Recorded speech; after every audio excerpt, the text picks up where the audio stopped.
ঢাকার ধামরাই উপজেলার নান্নার ঐতিহ্যবাহী খেলার মাঠে অনুষ্ঠিত হলো এনজিবিসি কাপ ফুটবল টুর্নামেন্ট 2024-এর ফাইনাল খেলা ও পুরস্কার বিতরণী অনুষ্ঠান।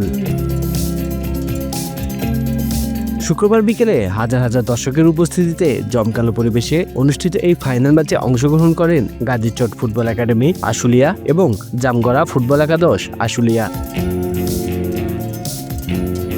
টুর্নামেন্টের উদ্বোধন করেন নান্নার ইউনিয়নের বিএনপি সভাপতি মোহাম্মদ শহীদুল্লাহ। এ সময় উপস্থিত ছিলেন সিনিয়র সহসভাপতি ধামরাই উপজেলা বিএনপির মোহাম্মদ রকিবুর রহমান খান ফরহাদ, ধামরাই উপজেলা বিএনপির যুগ্ম সাধারণ সম্পাদক ও ঢাকা জেলা বিএনপির নেতা আলহাজ শামসুল ইসলাম এবং নান্নার গ্রিন বয়েজ ক্লাবের সভাপতি হাবিবুর রহমান হাবিব।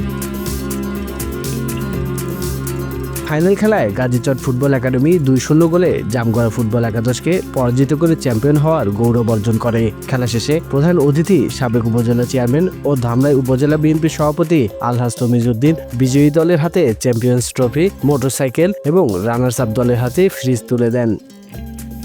সম্মানিত যারা আমাদেরকে দীর্ঘক্ষণ আনন্দ দিয়েছেন, একটা ফেয়ার খেলা দিয়েছেন, তাদেরকে শুধু গ্রাম নয় আমাদের ধামরাইবাসী আমরা অভিনন্দন শুভেচ্ছা জানাচ্ছি। সেই সাথে দর্শকরা নিঃসন্দেহে অনেক অনেক উপভোগ করেছে খেলা, আমি নিজেও উপভোগ করেছি। আগেও বলেছিলাম উদ্বোধনের সময় যে যেহেতু দুটি দল একটি দল আর এটাই স্বাভাবিক। তার মানে এই নয় যে আমরা অনেক কিছু হারিয়ে গেলাম। যারা বিজিত তাদের দুঃখ পাওয়ার কোনো কারণে নেই, কারণ বিগত 2 বছর এই মাঠে তারাই এখানে চ্যাম্পিয়ন হয়েছে।